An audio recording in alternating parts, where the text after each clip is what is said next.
Yun, mga idol, magluluto naman tayo ng ginisang Baguio beans at may giniling mga idol. Lagyan natin ng toyo. Ito yung kanyang ingredients. Bawang sibuyas and kamatis. Yan ang kamatis. Ito yung sili mga idol. Hindi mawawala yan. Pahit na nga pala ako ng kawali. Ayan, lagyan natin ng mantika mga idol.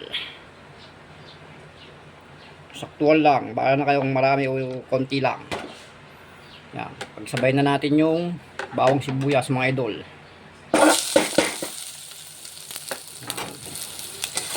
Kasi madali lang maluto ito mga idol eh. Tayo lang natin mag golden brown mga idol. Laging may sibuyas at bawang mga idol pag nagigisa tayo. Yan ay pangkasarap at pangpabango ng ating lutuin.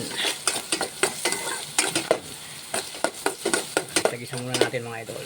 Pag ganyan ng bawang sibuyas ay bawang sibuyas mga idol, lalagyan natin yung giniling mga idol. Kaya mag-alala, naugasan ko na yan. Ilagay ko lang sa plastic ulit. Ayan natin. Ayun, bumagsak. Bumagsak ang ating takip kasi ang nilulutuan lang natin ay napakaliit. Yun. Antayin na natin mag golden brown din. Yun mga idol, pag ganyan na kulay ng giniling, ay susunod naman natin ang kamatis. Ayan ang hindi mawawala dyan mga idol. Yan ang pampawala ng lansa. Saka natin halu-haluin. Yun, hintayin na lang natin malusaw ang kamatis mga idol. Yun mga idol, pag ganyan na ang kulay ng kamatis saka giniling, lagyan naman natin ng tubig. Bahala na kayo kung gaano kadami ang tubig nyo mga idol, basta ako katamtaman lang. Yan, yan ang papasarap dyan, tubig mga idol. Halu-haluin natin, pasensya na, excuse me. Yun, tayo na natin magkumulo at malapit na maluto yan mga idol. Yun mga idol, pwede na natin sabay yung toyo.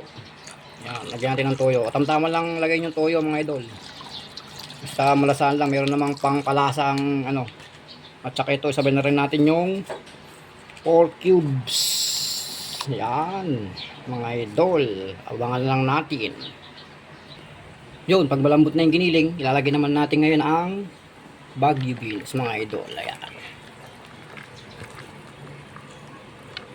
Yun mga idol. Saka natin haluin. Pakukulaan natin ng 2 minutes ulit mga idol. At pwede na natin hihain yan. Ayun mga idol, luto na ang ating recipe. Ang giniling with Baguio beans.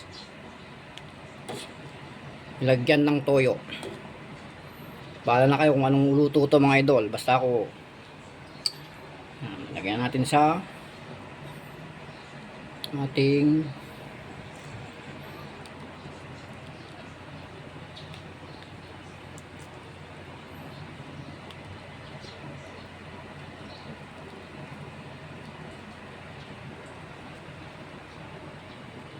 yung sabaw.